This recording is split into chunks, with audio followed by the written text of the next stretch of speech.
Everyone, what's going on? Okay, there's all this talk about whether or not there's going to be a currency crisis. Guys like Peter Schiff have been talking about it, and we have to look at the Austrian school guys that all of us follow have been talking about this as well.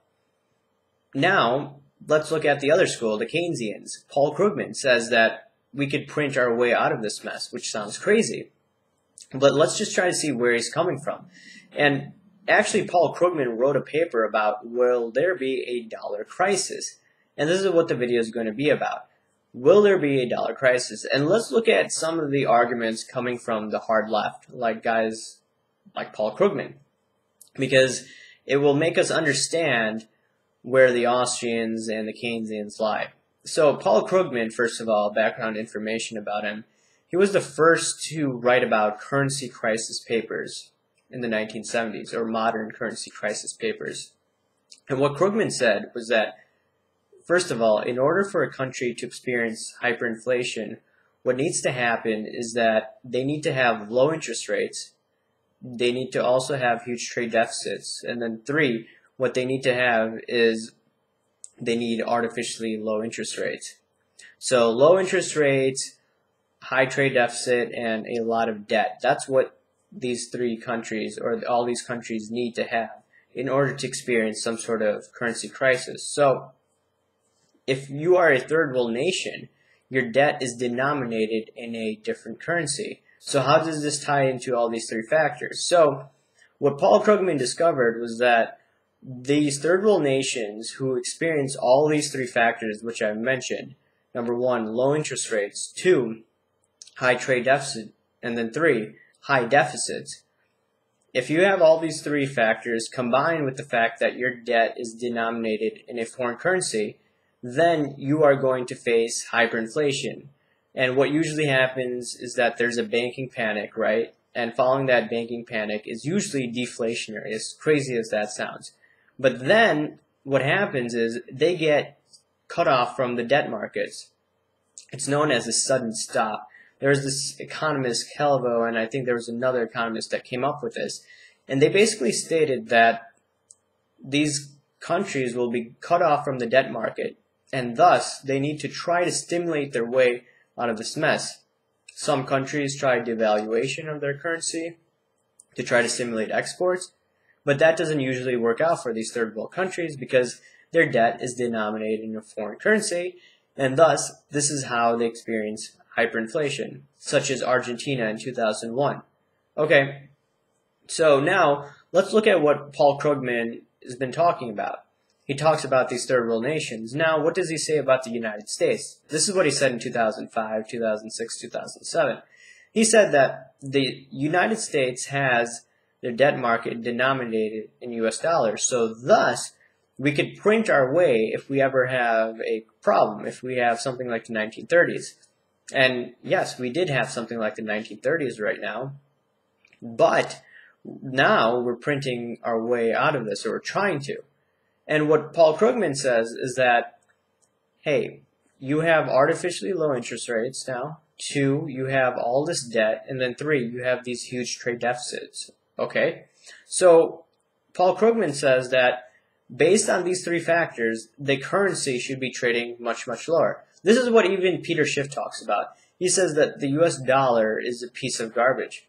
And he says that it should be much, much lower. Both of them are right. Krugman is right. Peter Schiff is right. They all agree that the dollar is much stronger than where it should be.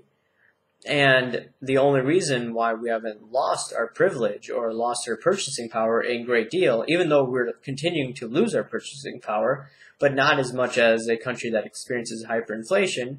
And the reason why is that we're the world's reserve currency. That's common sense.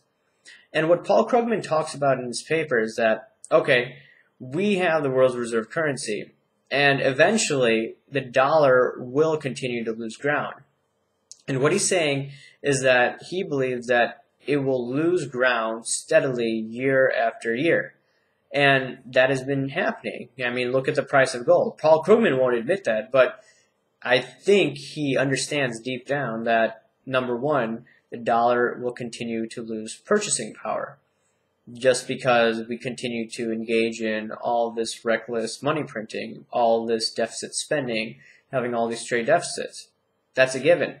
But Paul Krugman says that, you know what, the market hasn't figured this out yet, or the market may be manipulated. He didn't say that, but the market hasn't figured this out. The dollar should be much, much lower. And there could be a situation where the dollar just collapses like that, or you have a huge depreciation moment where everyone just starts dumping dollars. And he says that this could happen. This is what he said in a white paper. He doesn't say this in his New York Times columns, but in a white paper, he said that the dollar could just fall off the edge of a cliff, what Peter Schiff is actually talking about. And it's quite interesting how they both actually have agreed at one point.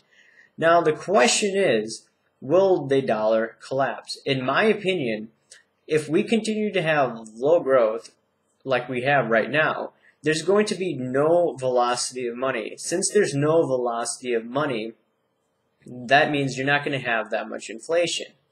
And they could rig markets, this and that, so it's not going to be that bad. But if the economy picks up, what my biggest fear is that because of fractional reserve banking, this is what is going to unleash the inflation. I mean, if we had Mitt Romney as president, I would be scared of like 25–30% hyperinflation toward the end of his tenure, but we don't have Mitt Romney in. We have Barack Obama, a guy who tends to be anti-business. And since he's anti-business, no one's going to lend. The banks won't lend. Small businesses, A, don't want to borrow, or B, the banks have liquidity problems, and they're not going to lend because everyone has so much debt. And I work for a mid-sized company, so I understand that I work with the controller of the firm, which is an accounting manager, and the owner of the firm, and pretty much what I've been told is that the banks aren't lending as much as they used to, and they're really strict right now.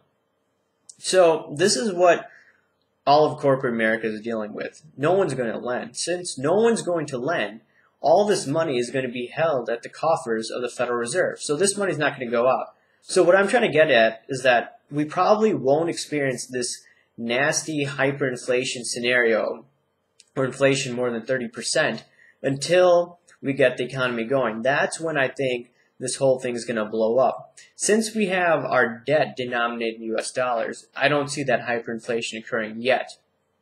But it will happen once the velocity picks up. And the velocity is dead, nil right now.